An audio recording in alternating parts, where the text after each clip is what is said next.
Hello, friends, and welcome back to Tutti Talks, the podcast where music and conversation come together. I'm your host, Aveline Schienke. Today's episode is coming to you from the Decoda Chamber Music Festival here in North Carolina, where we've been spending time this week rehearsing, performing, and learning alongside incredible musicians from all over.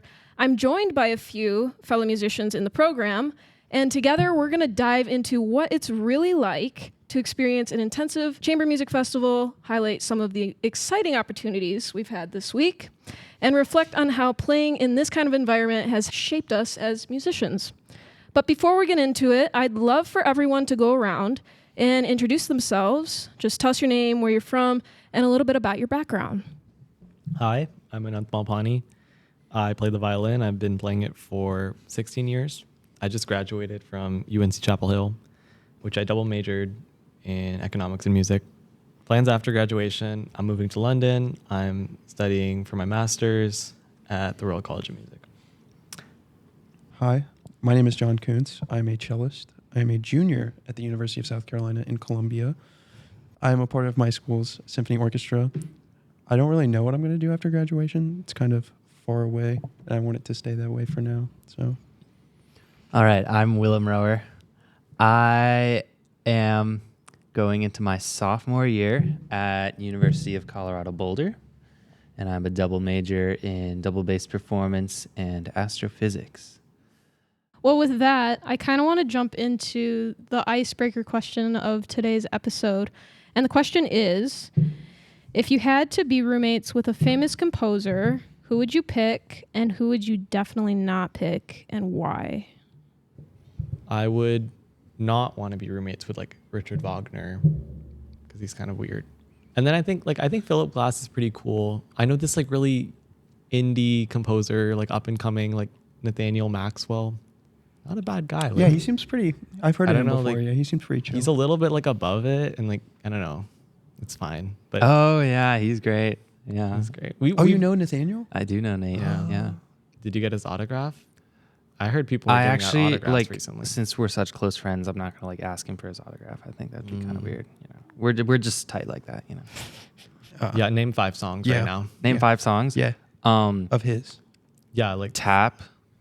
That wasn't That's the name of the not it. Okay. That's half of the name of the song that you know. Tap water, clap water, stomp water. Okay. Go ahead, John. No, with what? You're on. Are we still roommates? Did you answer your roommate question? Yeah, I finished. Oh, okay. I gave many answers. I think I'm trying to think who the craziest one would be for the one I don't want to be with. Grieg's got some crazy hair, but he's got good melodies, so like I can't like be mad at him for that. I want Shasti to be my roommate though. He seems, from what Sergey has passed down through channels, like who's Sergey? Like Sergey Prokofiev, yeah. They were roommates? No, but they were friends, and he said that like Shasti was like a very quiet, timid man, and I'm fine with someone who's quiet. Yeah, I think he would be chill. Hates having me as a roommate. Dude, you're the best. You didn't say one you didn't want though. Oh yeah, go ahead with who would you hate? Who I don't want? Well, obviously I don't want Wagner, but I can't say the same thing as Anant. So you can say that. You could even say like Stravinsky and some. I don't know. But Stravinsky seems kind of cool. He's got like those glasses. That's so iconic. Jojo I Siwa. want an iconic roommate. Jojo Siwa? Oh yeah, I don't want Jojo Siwa. Yeah, that's a composer I don't want. Guess she's a composer. I feel like any of the Beatles would be like a good roommate. I feel like. Would you like do like John Lennon, but then it's like Yoko Ono's there too? Except probably not John Lennon. I feel like he'd be insufferable. I feel like he'd. I think like, Ringo's be pretty impossible. bad too. I'd say like Dude, John would be so chill. I'd say like George Harrison would be a cool roommate. Say John. Eric Satie, I would not want to have as a roommate. Why? Because he's weird. He's weird. All musicians. Yeah, but he's like crazy weird. Okay. He's like crazy weird. Did you? I didn't know this. I don't have. He's all I know is crazy weird. Gymnopedy. Do you mind if I like look it up? Well, I mean, Go for I don't it. know. We'll get back to you. I'll talk about mine. Yeah, go ahead. Talk about yours. I want to kind I'm of get curious. some of this. I want to. I actually don't know, so that's why I want to learn. But Okay. go ahead. Who I wouldn't, I probably would not want Shasti or Stravinsky. I just don't feel like it would mesh well. I don't know. It's just the music is too Oh, interesting. yeah, I don't even know. It's just not my vibe. But who I would want as a roommate, I would go with Amy Beach. Yeah, true. I feel support like that. Amy Yeah. Beach is like underplayed, and I would totally want to learn from her. I would even say like Clara Schumann. Yeah, I feel Clara like Clara Schumann would be lived in, like, cool, with, like, dude. her house. Like I feel like she lived in a really nice house Yeah. and stuff. Or like Pauline Viardot. Mm-hmm. Pauline Viardot was like living that life. Wait, I don't know that person. She was like a French soprano and composer, and she was like really good friends with like Chopin and like George Sand, the novelist, and like she was, I think she studied with Liszt at some point. I don't know. She was really cool. She was also a pianist, You know who and she was studied friends with with Clara Liszt? Schumann, and like I don't know. They were like all like friends, and they would have like parties together. All right, so considering all of that, I kind of want to just jump right into the main questions we have today. The first one being, why did you choose to come to Decoda? I think it was back in like March or something. My private teacher, she was like, "Okay, what are you going to do this summer? Like, are you doing a summer music program? Like, what's going on?" And I was like, "Yeah, I guess I'm gonna have to like take some auditions. That's the next thing for me." And she was like, "That's great. Well, let's find some programs." And Aspen is like a gazillion $billion to go, so that was kind of like off the table. Although I wanted to go, she's like, try something else first. And I was like, yeah, let's do that. So I went online and I looked at like a big database of like a bunch of different summer music programs, and all the deadlines had either passed or they didn't really have quite what I was looking for. They were either like orchestral programs, which I knew I didn't want to do. I knew I didn't want to do like a big orchestra program. And I knew I wanted to be somewhere exactly like this, that kind of fosters exactly that like musical energy and just close collaboration with a few certain people. So I think I was like sitting on the couch and my mom walked in. She's like, "Oh, you should look at Decoda Music Festival." I'm like, "Is it in North Dakota?" And she's like, Okay. She's like, "Maybe, look it up." Wait, how did she know Decoda? Yeah. My mom's a musician. Oh wait, you mentioned your whole family. She also, in it, right? she's just like on Facebook. So like she sees stuff and she's always like telling me about different things. But yeah, no, so I looked it up and I was like, all right, I'll take the audition, sent in my stuff, and here I am. Very cool. Sweet. Cool. Yeah. That's about it. Like, long story short. Sorry. Go ahead, John.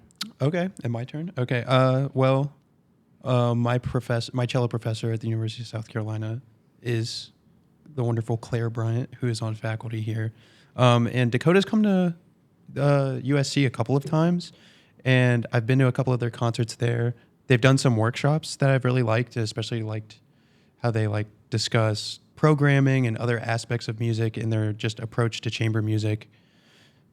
And they were very open through all that process, and I thought it would be cool to be able to learn more. And I knew that I could get a good opportunity to study chamber music because I also haven't been coached by Professor Bryant before in chamber music. I've only had like our violin faculty at USC, so I was wondering Very cool. her approach to that rather than just like applied lessons. Cool. Yeah. I really wasn't planning on doing anything this summer because I just graduated college. It was a really busy year. I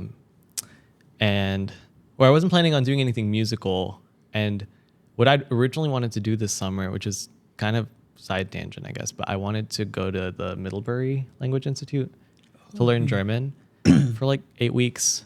Kind of related to music because I was like thinking a lot about like how like language affects like compositional styles, and I feel like playing American music feels very natural to me and innate to me, and the rhythms feel like I feel like I feel them very easily, and I think that's because of the way we speak and that like the way we express ourselves vocally translates to how composers write.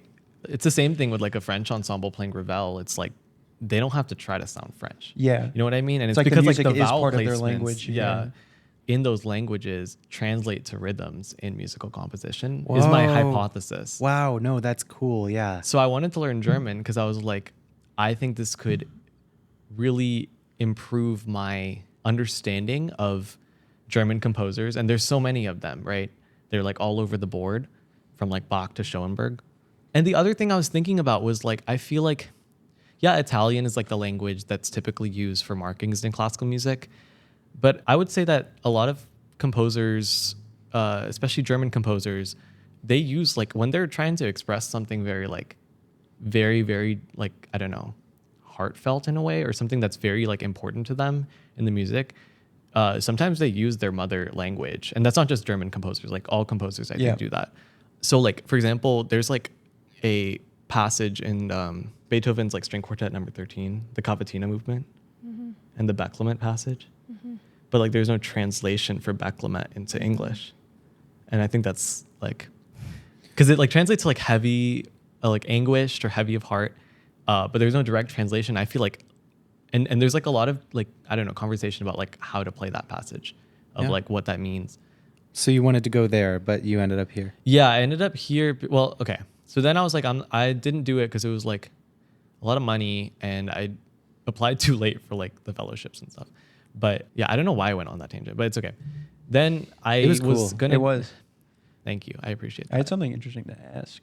Yeah, let's go there before I get into this. Okay. Because my actual answer is like not great. Well, like going to the language and music part, I was Yeah. wondering how like logographic, I think that's what do you say, like languages differ in like What are how they're- logographic? So like Mandarin and how it's like characters and yeah. like how they're like more shape based and not like phonetics and like syllables. Well, I'd say our language is shape based. It's just different shapes. Yeah, but they have like icons. They're like Yeah, it's- icons. our, it our is icons are just iconographic. letters, though. no, Right? no, it's different. It's way It's very different. different. And, like, oh no, I Korean's see the what you mean. same. I see what Yeah. you mean. Like it's not like this letter means this. It's like this icon is yeah, a it's- certain Yeah. symbol. I see what you mean. Yeah. It's Okay, more never like mind. symbols. Sorry, I don't Yeah. know why I went there. No, it's okay. but I'm just curious That's how that interesting. differs, That, yeah. That's interesting, and I like wonder how that affects expressions of like traditional Chinese music.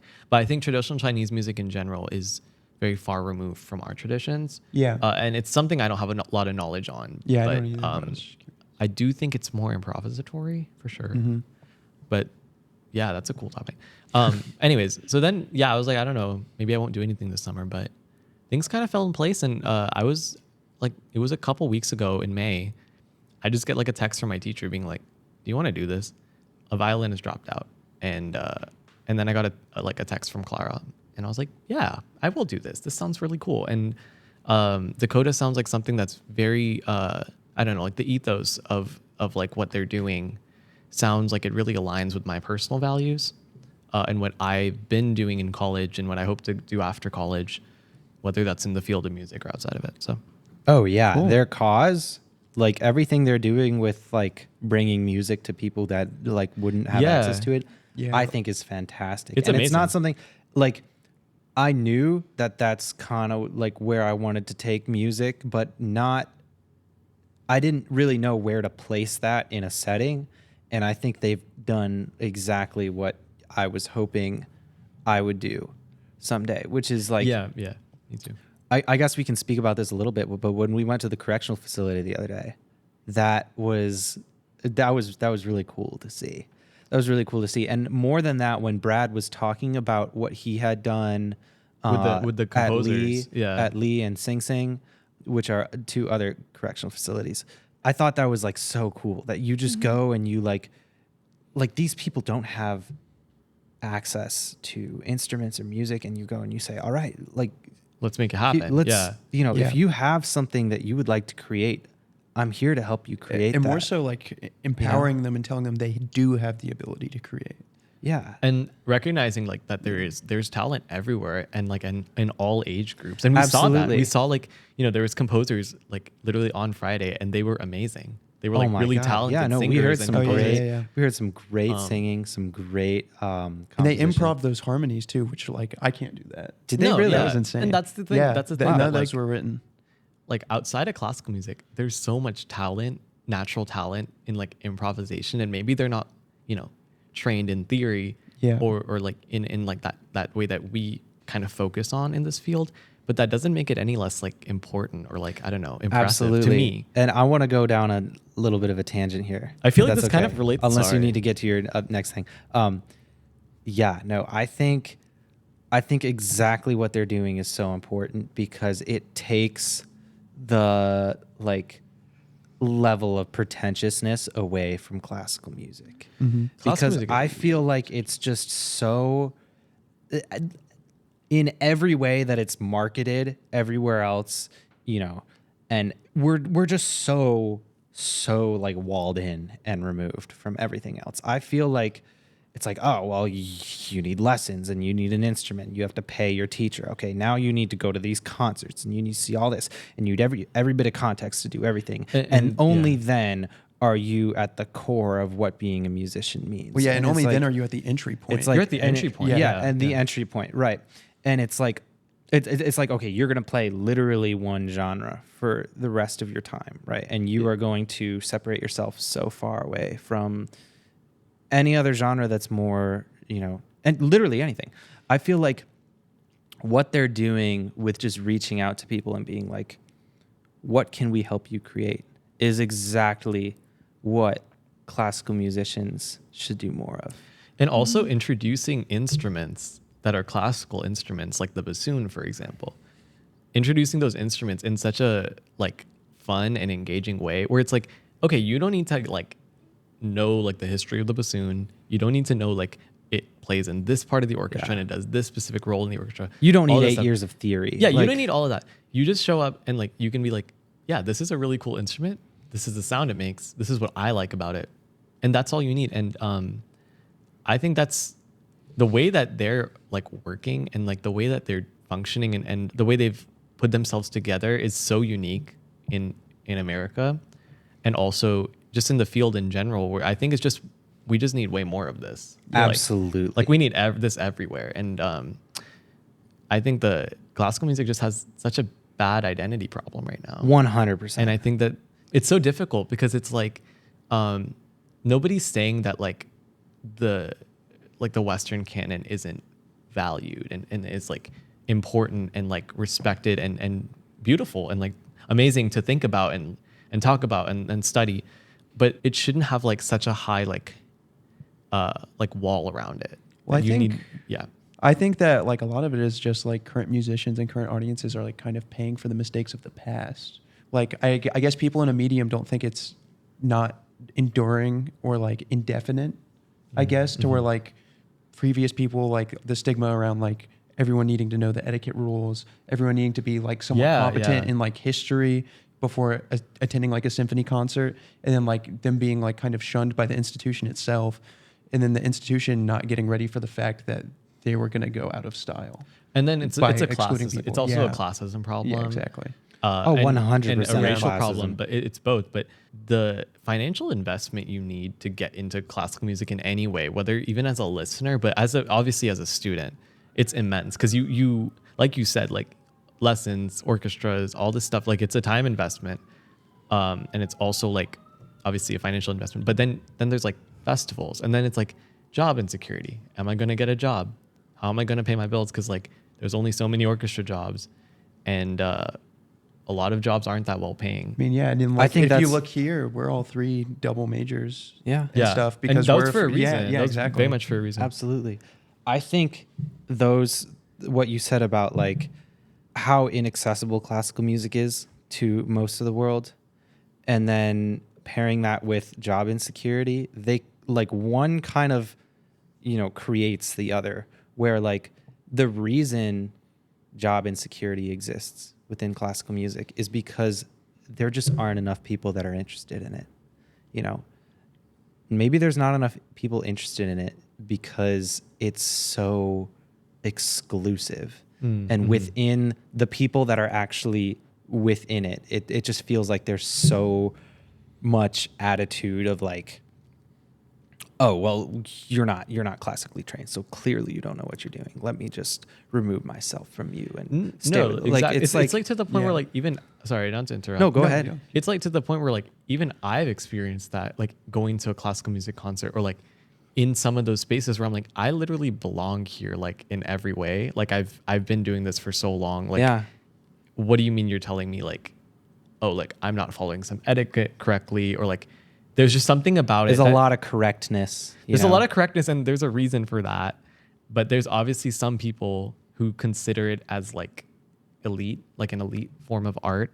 I'd like say high art, and it's like no, obviously I don't think it's an elite form of art, but I think there's like plenty of people who think it's an elite form of art. to the point where it's like it's considered above everything else. everything else, and it's considered above those people too. Like they're just not going to get it in the same way. Yeah, and that's what brings us the job insecurity. And the other part of it, sorry, you know, D1 yappers, there's 3 of us here. But like the other part of it is like, this is my personal opinion, but I think that like I've met a lot of in like my classes, I know a lot of fellow students, and like I feel like there's just been this trend that they also subscribe to that's like, oh, if it's not like super theoretical contemporary music, then it's not valid. Like it's not interesting. It's not like breaking any boundaries. Like you're not doing anything that's like worthy. Here's something. And like You ready? even like older. It's more not 12 yeah. tone. Like what are you doing? Yeah. Like it's not. What do you mean by that? You know? I was just gonna say like being around more contemporary musicians and stuff. It's like even performing like older classical works. It seems like they're like, what's the end to the mean, or like, you know what I mean? Means the end. Like there's no point in performing older stuff. Like we need to be constantly pushing towards like 12 tone and stuff. Here they're really not doing that. Yeah, which I yeah, love. yeah, I me love too. that, and I think there's. And don't a lot get me of, wrong, I like contemporary music. I but do yeah. too. I'm just saying that I think there's like kind of a movement, like the modernist movement, where I'm like, okay, it can. This is like a really general statement, and Yeah. I don't know. Like I think it's true for a lot of examples, but not all of them. But it's true for a lot of examples that you have a situation where a lot of music is being made that's just not that fun to listen to. Like it's not. So like if you're like someone who's just like coming to classical music for the first time, you go to a concert hall, and maybe the second half of the concert is like the Dvorak symphony something. Yeah. You're like, okay, I feel like I've heard that, like something like, okay, I've heard like Theme from the New World, whatever.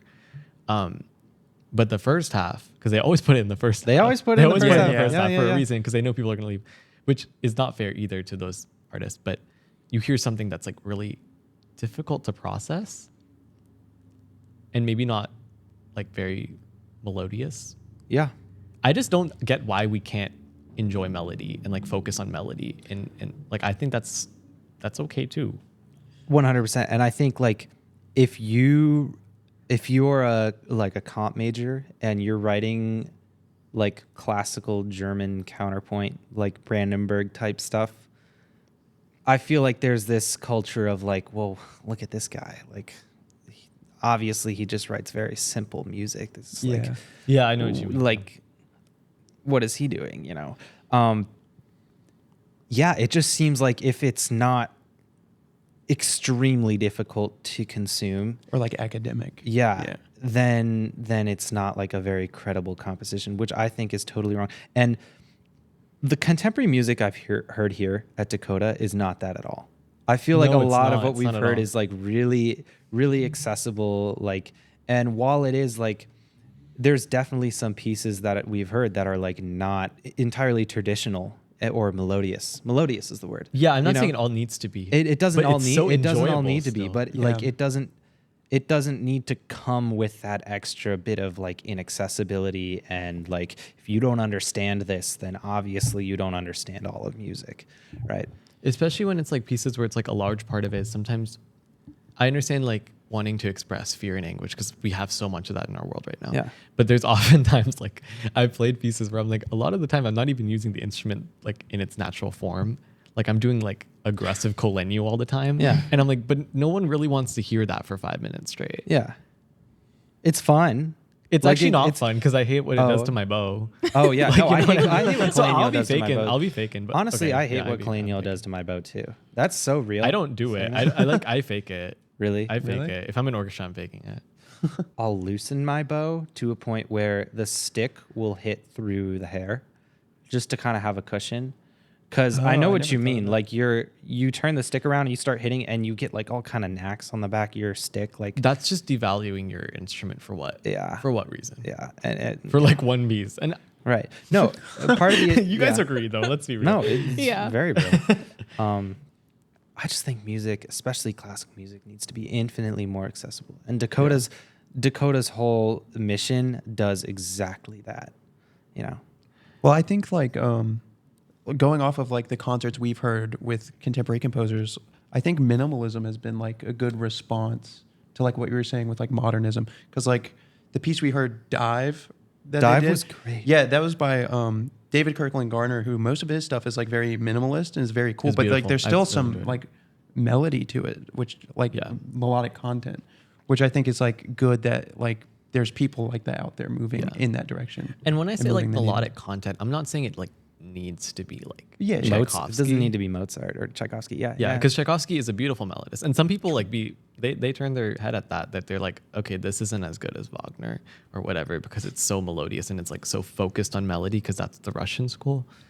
The other thing is like in contemporary music, I'm enjoying improvisation being incorporated in that, like what we did with Arboretum. Sometimes it's funny to me because I feel like I hate when things are like uber choreographed where it's like a little bit too much. You know what I mean? Yeah. And Yeah, and yeah. Yeah, it's it's just really trying to takes away simulate the musician. improvisation, and it's like just let them be free, like let musicians play. Yeah, it takes Yeah. away the musicianship. It's like if everything on the page is telling you exactly what to play, sometimes that can be appreciated, you know? Like sometimes it's like, "Oh my gosh, this composer had so much to say and they wanted it exactly this way." But sometimes it's kind of like this like, am I just a machine? Right? know, Like there's yeah. really no room here for me to do anything. Yeah. Yeah, and if you have too much of that, right? Like I feel like I've met plenty of musicians where that's all they've seen is like ultra meticulous, you know, everything needs to be played this way, and everything is like perfectly laid out. And then when they go to collaborate with other musicians, it becomes like they're unable to come up with their own ideas, or they're unable to like, oh, let's improvise over this. Well, like, Yeah, well, I don't know how to do that. It's like, Yeah. okay, Well, we're not taught it, are we? No, We're not. No, Taught it. we're not. I took one improv class in my college career that was like okay, but it was like a new class that they were just offering for the first time, and it was also like 20% class. There's a lot of difficulties of like some people don't know when to shut up, so Yeah. it's like then it's like you're not really improving because they're just like hogging. But then I get so scared because I'm like with classical musicians, like we don't learn that, so we go out there. And it's like, oh, I want to like play with a jazz guitarist or whatever. Oh, yeah. Or like a vocalist. Oh, what am I gonna do? They're gonna wash me. They're gonna like completely like steamroll me, and I'm not gonna be able to like do anything because like we don't have any right. like, Well, there's like, I don't know, there's like schooling in that. there's kind of this shame in the simplicity of what's being played, where it's like if you're not playing something that's super complicated and shows the best of your technique and skill, then Well, it's not even- maybe it's not worth playing. But It like, makes you question though, like where is that arbitrary system coming from, or that ranking, yeah, or that idea of like this type of skill and technique is superior, because so many other musical art forms that are non-Western have a huge focus on improvisation in different Yeah. styles. Yeah. And they're like really, really like, they're amazing. Like I would argue like there's things in there that it's like, it's harder. It's harder. I think it's weird how like more classical forms started with improvisation, and then we like veered away from it. Like and Baroque. now, I love yeah, Baroque. yeah, 'cause like it's, Baroque music, yeah. It's so cool. And it's like weird that like just us as humans naturally we like want that creative outlet, and like there's sort of this movement or like idea of like bringing that back. Yeah. And I like how that's coming like full yeah. circle. I love that it's coming full circle. I love how much new there is to the classical world, especially in Yeah. the past like 20 years, 10 years even. Like, Wait, name your recent favorite contemporary composers, like of the last like 10, 20 years. I'm just curious. Or actually finish your thought though. Brad, number one. Brad Brad's great. Balliot. check wow, him out. that's a difficult question. Favorite contemporary composer. I mean, they don't have to be classical. Favorite contemporary composer that I've played, that I've like done. It could yeah. be, or you've listened Um, to. I love Rina Ismail. Yeah. Oh yeah, she's pretty cool. I love her. Yeah. I love her work, and she incorporates like Hindustani musical styles, but like in a Western context. And I've learned Hindustani violin, so it's like so cool to see. I do really like playing like Lily Boulanger. Oh, I was gonna say that. Yeah. Yeah. That's Love her. she's great. And I just learned this year, but her older sister, Nadia.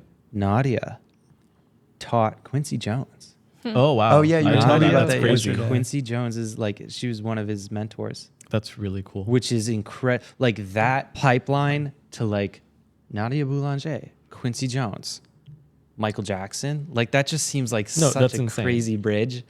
She taught a lot of people like composition and stuff. Yeah. I forget the list, but it's like when you see it, you're like, wow. That's cool. Yeah. And both of them have incredible lives. Definitely worth reading about. Kind of circling back to the question we had previously, why did you choose to come to Decoda? For me, I found Decoda through my violin professor at Grand Valley. She had told me about it the year prior, and I couldn't do it that summer because I had other commitments and I couldn't do a music festival last summer. So I remembered she had told me about it, so I decided to apply. I was reading up on it, and I really liked some of the things they were implementing. I also know Clara. Clara Whoa. performs at Grand Valley. Oh really? Yeah, we have That's great. we have a piano chamber series, and she's one of the players in there. So That's really cool. Yeah. I've seen her there all the time. I've never met her. So I finally had the chance to actually work with her and learn more about her over this entire week. So that's been really fun.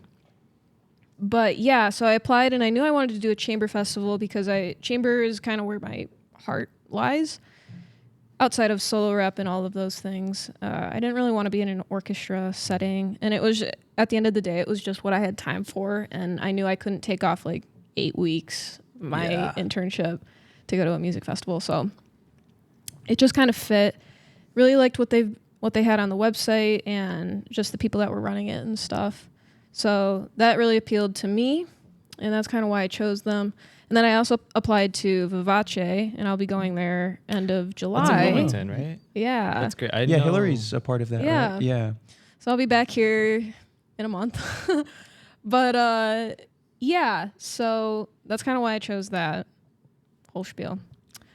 But I want to jump ahead a couple questions for time's sake, and I want to ask, what's been the most challenging part of working so closely with new people in an ensemble? Because I know everybody here is from all across the country, including the faculty, everybody. So I just kind of want to get your guys' point of view on that.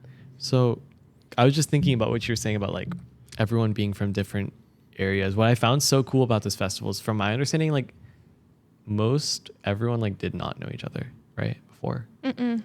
And like, No. I don't think there's any preformed ensembles here. were there? No, No. I don't think so. Which like, I think you can apply as one, but I don't think anyone was.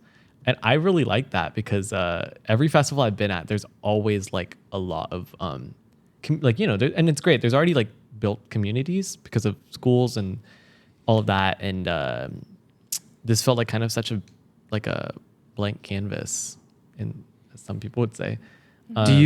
Can I like just like hop just in here go. real quick? That's fine. Do you ever find that those preformed ensembles, do they just like go and do their own thing, or is it like are they like integrated with the rest of the students, or is it just like real cliquey, or like how?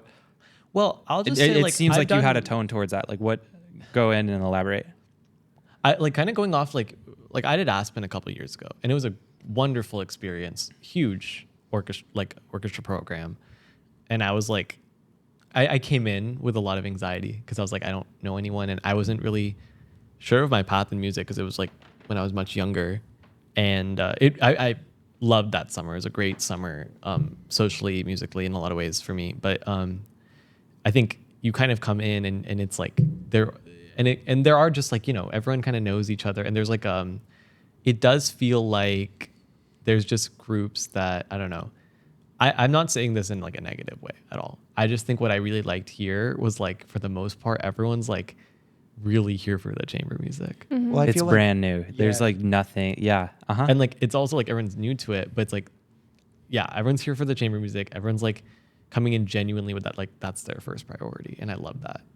We're also like from all over. Yeah. I don't know like what your experience is with it, but I feel like sometimes you can go to things and it's like, oh, there's There's 80 like 5 students schools, from yeah. this one studio. And it's like, oh, everyone here is from this school. And then there's like a few That's what I was sprinkled basically. stragglers. Yeah. talking about And that aspect. that's not necessarily an awful thing, but sometimes it's nice to have like this is a proper mixing pot of people from around the country. I mean, how many of us are there? There's like 15. 15? There's And- no, Ish. Oh, I thought there there's was 19. like there's like Oh, 19, 19. yeah. 20? Wait, There's really? 15 to There's- 20 of us, there's probably. 19. That's crazy.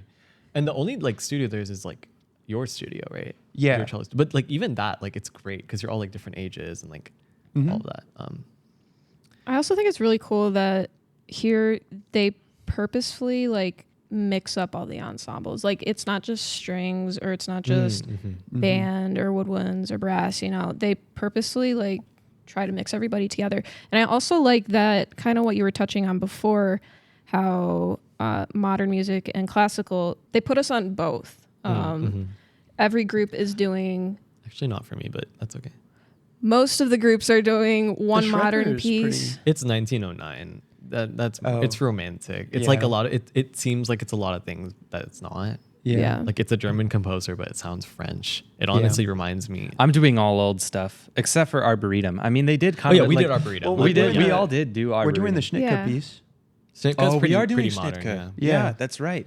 Okay, so yeah, no. So there is kind of a mix. They put us on a mix of more modern contemporary pieces and then more classical style, just to kind of give a mix of both, so that you could experience with both. And I think that's been really cool.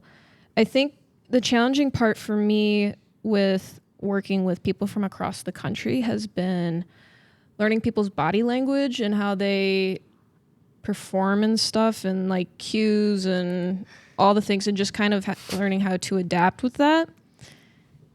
yeah. And No, I get that. No, yeah. Do you feel like people like cue differently in Yes. different?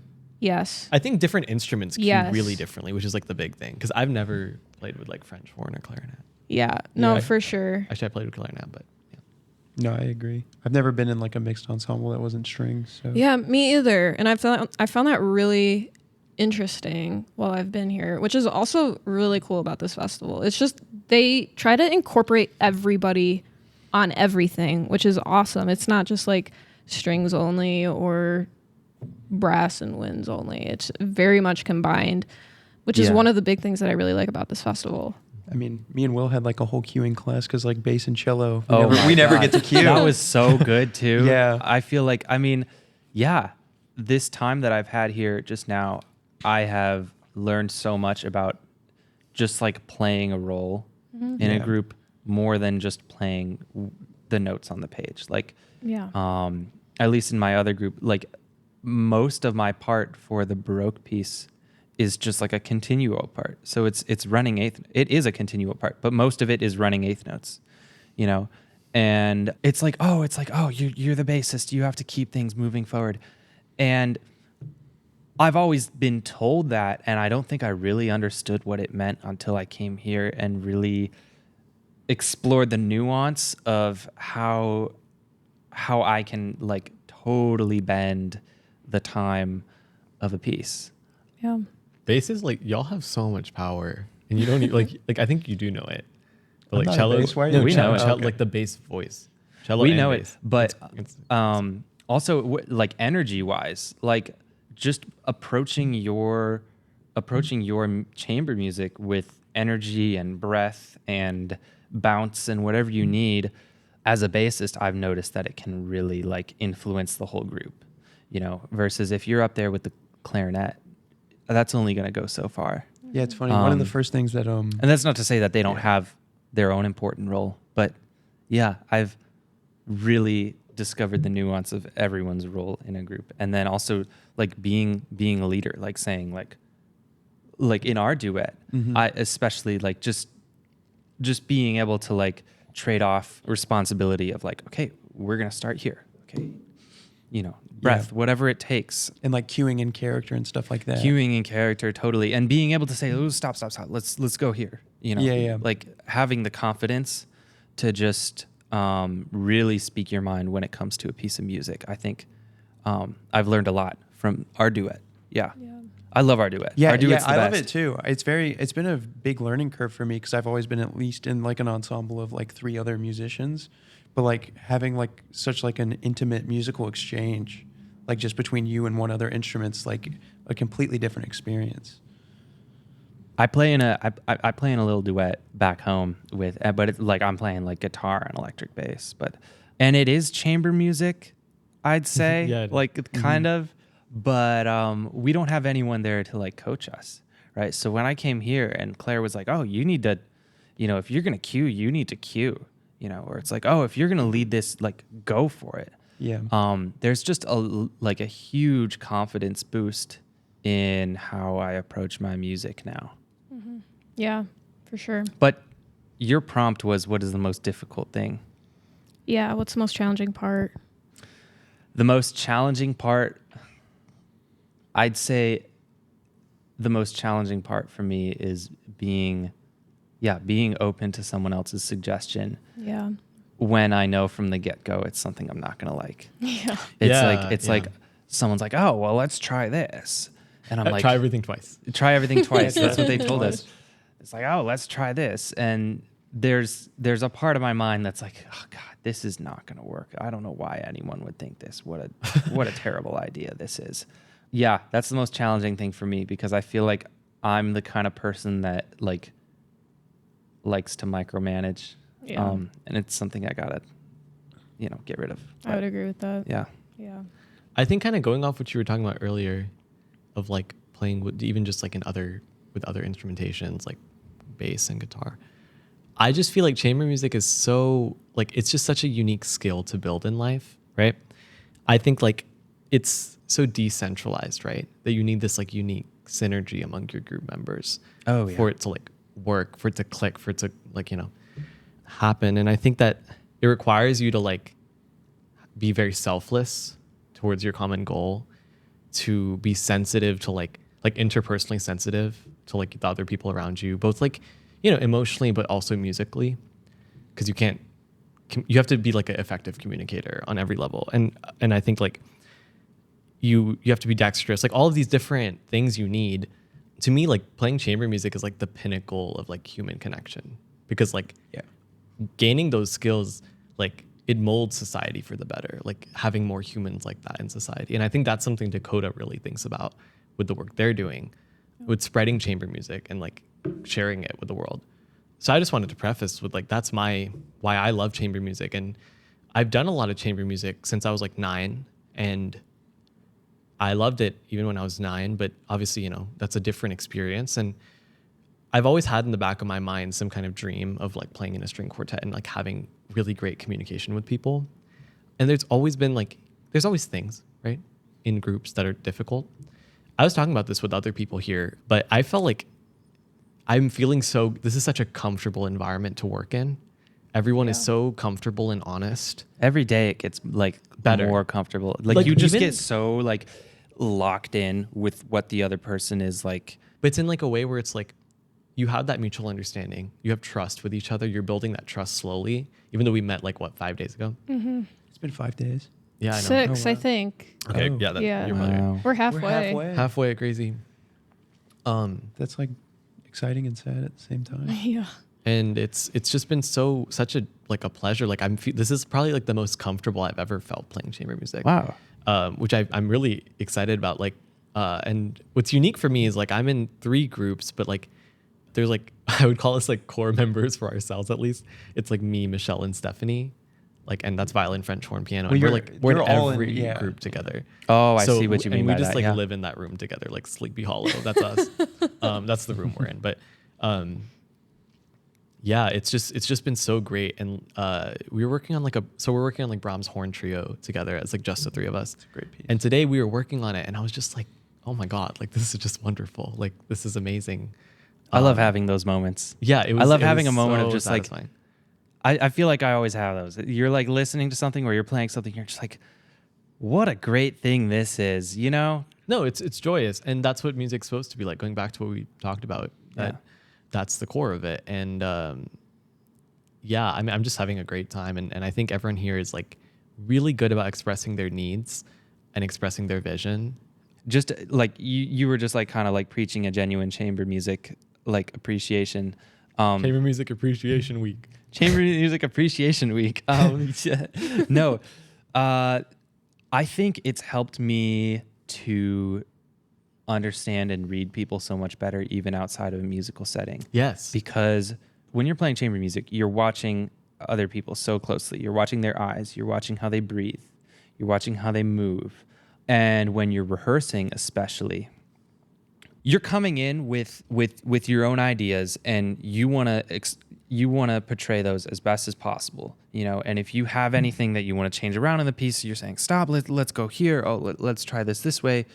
You learn to kind of read through the lines of our language and understand what people are trying to get at through their music. And then, you know, sometimes it's like, oh, let's try it this way. And then you try it that way. And you're like, oh my gosh, I understand this person so much more because I can see what they're coming from. What a great idea that was. I can't, Exactly. you know, I'm so glad that we tried that, because not only is the piece better, but I have a little glimpse into how they view this piece of music. Yeah. And so I think, you know, with chamber music, you could just read people so well after acquiring these skills. And that's exactly what we're learning here at Decoda. This has been such a huge, like, we're just like plugging the festival. Oh yeah, But we're it's like, just, that's we're like, just I praising genuinely Decoda. feel But this, it you know? really is such a great opportunity because you really get the best of all worlds. I mean, you have a small community of people, instruments from ranging from all over. We have a mandolin. We have a mandolin, guys. Like, And mandolin virtuoso, in my opinion. yeah, In everyone's she's opinion. great. She's really Shredding. good at She's mandolin. shredding. Carrero's shredding. Yeah. we love you, Carrera. But yeah, I mean, it's a really great festival, and it's great that it's just so intimate. And then the faculty are also amazing. They're so good. We heard What a are- concert today that was just Low-key banging. changed me. Yeah. I was going to just say that my practice here has been really great. Yeah. And that kind of gets into your like question. Okay. Yeah, same. Are you guys the type of like when you go home from school for like the summer and then you have to practice all of your solo rep or whatever, you cannot practice at home? Like it just does not happen. Like I physically, when I go to Grand Valley to like edit or shoot these videos or whatever, and I bring my instrument and I just practice. Like I have to physically go somewhere to be productive in practice. And like here we have all the practice rooms and stuff, and I physically have to come to the library to go and actually hash things out. Yeah. I was actually talking to Nick, who's a bassoonist here, one of Brad's students. Nick. About like how, since being at home and being here, how much I appreciate a dead room, because like I'll be at home and there will be so much reverberation, but I feel like I don't even know what I sound like, even with that. Yeah. And it's funny because all year I was complaining about how dead the practice rooms were, like where I was, but like it actually informs you so much. My practice rooms, or former practice rooms at UNC, none of them were soundproof, and they were all like cinder block. Oh, And you could boom to high heaven, and you can hear everyone else booming too. nice. Yeah. And we just had a department that didn't think it mattered, and I think my hearing got worse, and I think my playing got worse too. Mhm. So yeah, I didn't like practicing at school, and I didn't have the motivation to practice at home. So this has been the best it's been in a while. Oh yeah, mine's been great too. I think the other thing, like when you're practicing at school, our practice rooms are cinder blocks, but they have like the paneling We don't have paneling. a little bit. Oh, It's like really, Yeah. But do you guys find that like when you practice, would you rather be in those types of rooms, or would you rather practice in like a bigger, like a classroom or a bigger space or like the actual hall? Would you use that for practicing, or would you rather just save that for your rehearsals and your... I think I want to give you like a black and white answer. Because I hate when people are like, I like a little bit of both, but I like a little bit of both. I do too. Where there's this closet in my house that is really echoey. There's no carpet and there's nothing on the walls. And like you said, you can boom to high heaven. Mm-hmm. It's very echoey, tons of reverb. I love it in there, but I will only practice in there so often because I realize that, you know, you have to be careful of your intonation. Yeah. You know, your notes in any other space, if it's out of tune, it's not going to ring. But if you're in a super reverby room like that, it will. And you kind of forget certain aspects. Like you don't have to like worry about, playing with perfect tone. But yeah, and then I go to my bedroom, which is like very dead. So yeah, I like to trade off a lot, and I do the same thing at school because there's like an old wing to the music building, and then there's the new wing. And the new wing, all the rooms are so dead, and you sound awful in them, which is good because it just kind of highlights everything that you can improve upon to make your sound as good as possible. And then you go back into the more live rooms, which are in the older building, and you can kind of work out how you want your sound to carry. Yeah. So yeah, I think that it just comes with like different parts of the preparation process. For me, I tend to spend more time in the live rooms at the end of my preparation process. I think you just have to intelligently approach the setting you're going to be in. Like, I think something that I want to have more of, and I think benefits a lot of people, is like having that hall experience and making sure you know how you sound and making sure it's like you can adjust to that room. Because like we all, like at least we do, because your rooms didn't have paneling, but we adjust to dead. We've had to adjust to dead rooms, but there is a difference between those, and like I think it's useful to know what that difference is and what you can adjust to have like good performance, because the performance is what everyone's going to see. I think that it's good to have the dead practice rooms for individual work. Yeah, definitely. And I think that for intonation, like you need that for intonation. Yeah. I think like the dream is like to practice, rehearse all of it, like your chamber ensembles in the concert hall. Yeah. Because like you know exactly where everyone whatever needs to be doing. I also think it's important. My violin professor at Grand Valley, she always told the violin studio, she said, play in different rooms. Go and play in different rooms, not even just for practice, but just your different levels of projection, I think. Getting ready on the concert hall is great because it preps you for how resonant you need to be. It kind of gets you in the mindset of, okay, this is my performance space. This is what I need to expect, all the things. And it kind of just prepares your body for it.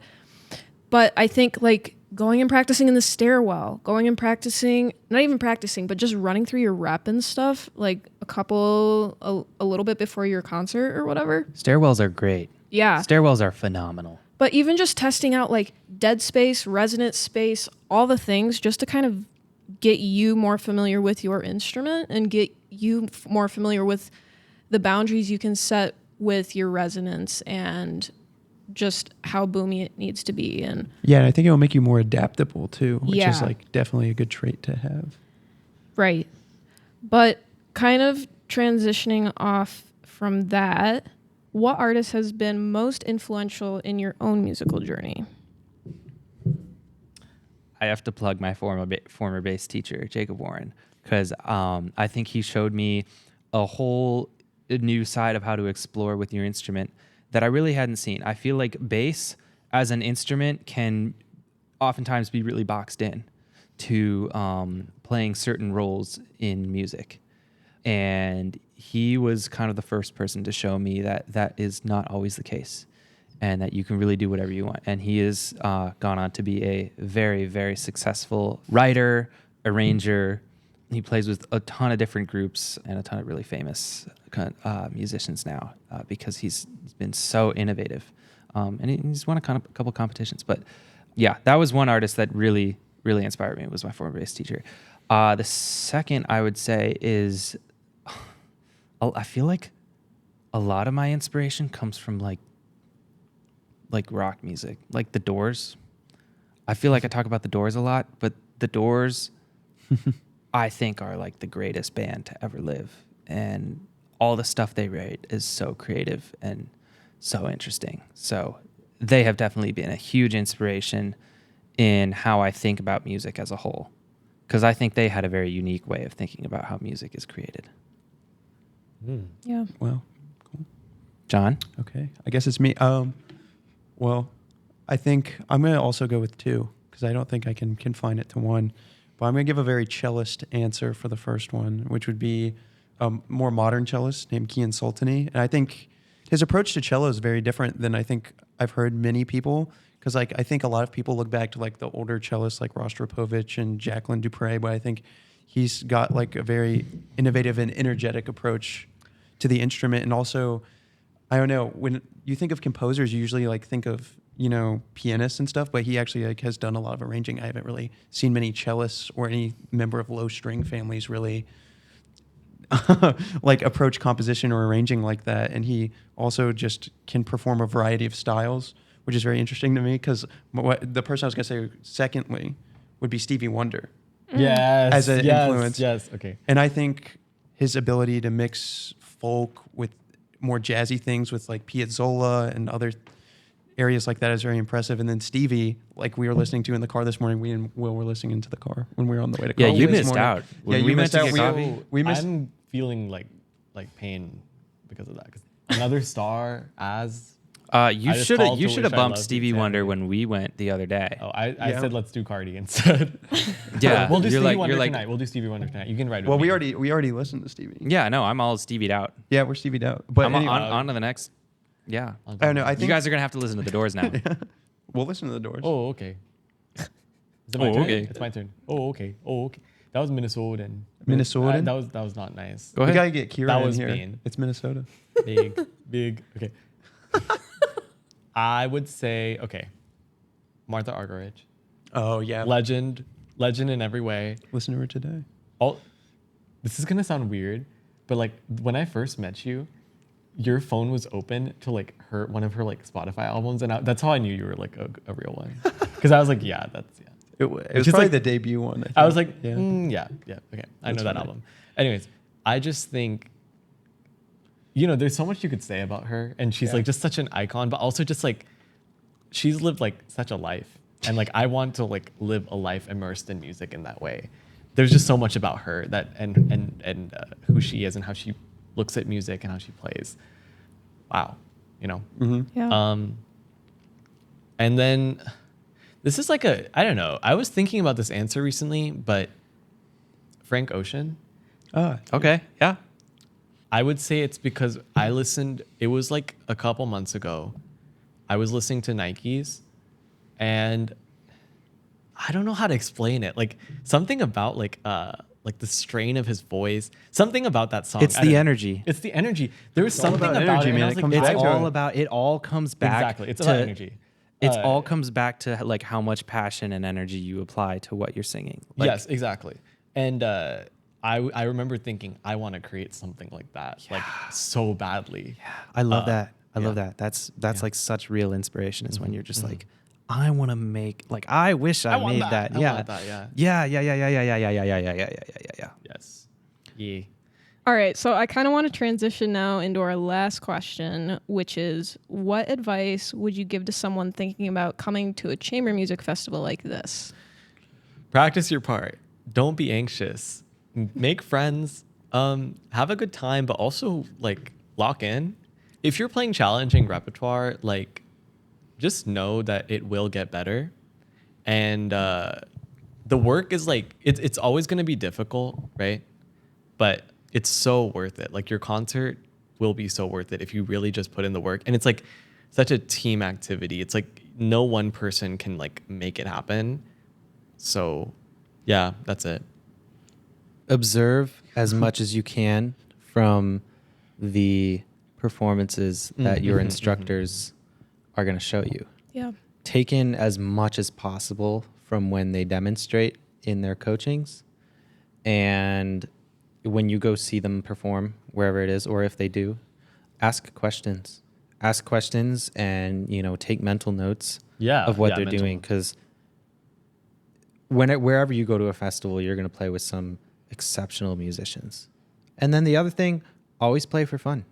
Always enjoy. Literally just like it's music to be enjoyed. Music is to be enjoyed, so enjoy it. Yeah, I was gonna say always ask questions as well, but I think you should also try and make like as many personal connections with the people you're playing with, and also with the faculty, because it diminishes the stress so much, like just knowing like the people that are going to be giving you advice, and it also just builds trust before you even enter the room to get like a coaching or to have a rehearsal. Yeah. Yeah. Just to finish, I had like another thought, which is like sight read with people, because it's really fun and it also builds your skills, makes you adaptable. And also this is true for like most places because most festivals are in like beautiful places. Clearly not this one. Clearly not. Yeah. Yeah, I don't know. I guess it's not up to your like mountain standards. No, it's just a fine. concrete wasteland. It's fine. Disgusting. Yeah. He's Colorado, Rocky Mountain High. He like, this is not enough for him. But no, like I just feel like for me, like I'm so inspired by nature, and I'm so inspired, like I don't know. And I also like to think about like there's so much music out there like that. Those artists like they were like out there in the summer like vacationing in like the Alps or whatever. Like Mahler wrote like Symphony No. 3 when he was like in like a hut, right? Yeah. All that kind of stuff. Just take advantage of like enjoying. I don't know, like go on hikes, like be introspective, read, journal. Yeah, all of that will actually really improve your music making. I don't know. Yeah. I would even say write down the things that you learn every day in some journal or in your phone or something that you can refer back to, because like it gets so busy during a music festival, and every day I feel like it's just kind of a good thing to just unwind and just write everything down, what you learned during the day, just things that you noticed. And kind of going with the networking and stuff, you have to think about it like we're all students and we're from all over the country, but at the end of the day, we're going to get older and we're going to get jobs across this country, potentially in music. We're going to be colleagues with each other. Y'all Oh, yeah. Y'all gonna hire me? Yeah. Yeah. So Well, are Yeah. you gonna hire us when you Are like we the gonna like? director? Are we gonna like do things? Depends. I'll have to see how the final concert goes. but yeah. hire you guys, yeah. See, the anxiety's back. Yeah. I don't know That's if the I'm thing. allowed. I don't even know if I'm allowed to. Like, if I already know you from something else, am I allowed to be on the audition board that hires? Have you thought about like that's like the way it all works? Yeah. Yeah. That's the secret. That's Will. like that's the secret sauce. Like Yeah. surprise shoddy. Like Yeah. they're here. They're here. No, I know what you mean. Like everyone, like, yeah, but like some places are like, You good? technical difficulty. no, I guess you're right. Like everyone just like knows everyone, and then that's how you get hired.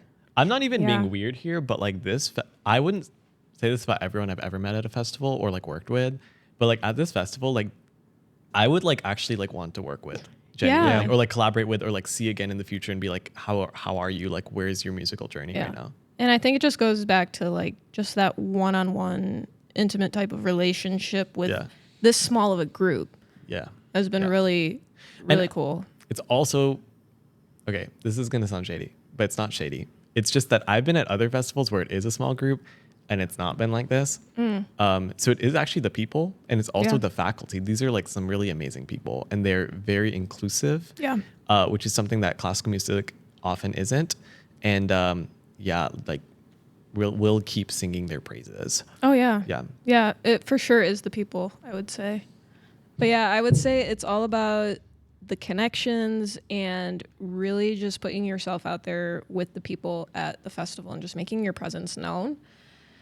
And Be an artist. be an artist. Totally who you be an are. artist. If like, I don't know, but I feel like John knows this. Sometimes I'll be in our duet and we'll like be going over something, and I'm like, oh, can we stop here? Can we do this? And like sometimes I just start saying stuff with like no intention of what I'm gonna say. Yeah. And you're gonna make mistakes like that. You're Yeah. gonna be the one that's gonna be like, I think you mean like the importance is the exploration, not necessarily explore being an artist. Explore, like say stuff in your rehearsals, because you will learn how to collaborate better if you keep making those mistakes. I feel like there's been so many times where I've just in this past week where I've like started to say something and then backed out on it and be like, actually, no, never mind. And then we just like go back and run the piece again. It sounds great. Yeah, just explore with being like extroverted as an artist, you know. Yeah. And sometimes you're gonna hit a wall, but sometimes you're not, and subconsciously, those things will find its way into Yeah. your regular Be a sponge. dialogue. Be a Be a sponge. sponge. That's a good- Be an yeah. extroverted sponge. Especially with the faculty.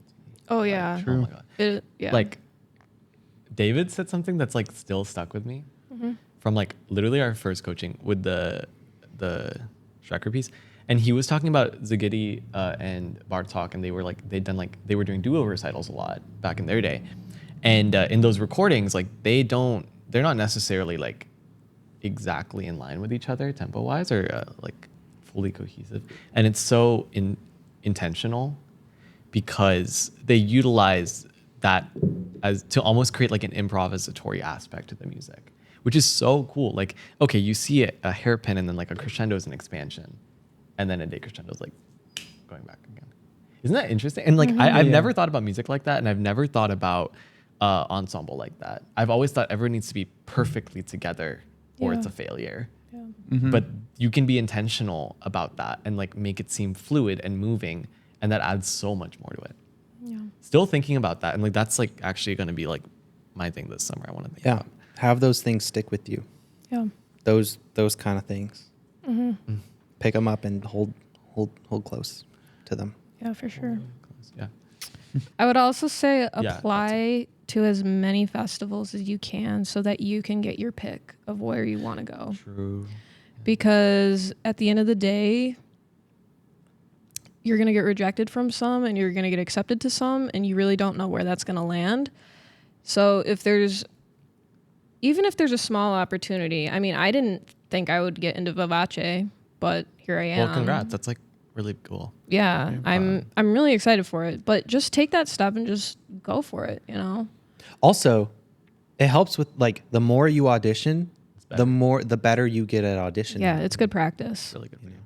Well, that's pretty much going to wrap up our episode for today. Again, I just want to thank you guys for being on the podcast. It's been really fun, and it's been great getting to know you guys a little bit better. If you or someone you know would like to be featured on Tutti Talks, feel free to DM me on Instagram at Tutti Talks Podcast, or shoot me an email at tuttitalkspodcast@gmail.com. Be sure to follow the Instagram, TikTok, and YouTube channel. We're passionate about reaching as many musicians as we can, and you can help us do that. If you enjoyed this episode, share it with a fellow musician, colleague, or friend, whether it's someone in your ensemble, your studio, or someone who would appreciate these conversations. Every share helps grow our community. Thanks again for tuning in to Tutti Talks. Keep the music playing, keep the conversation going, and we will see you in the next one.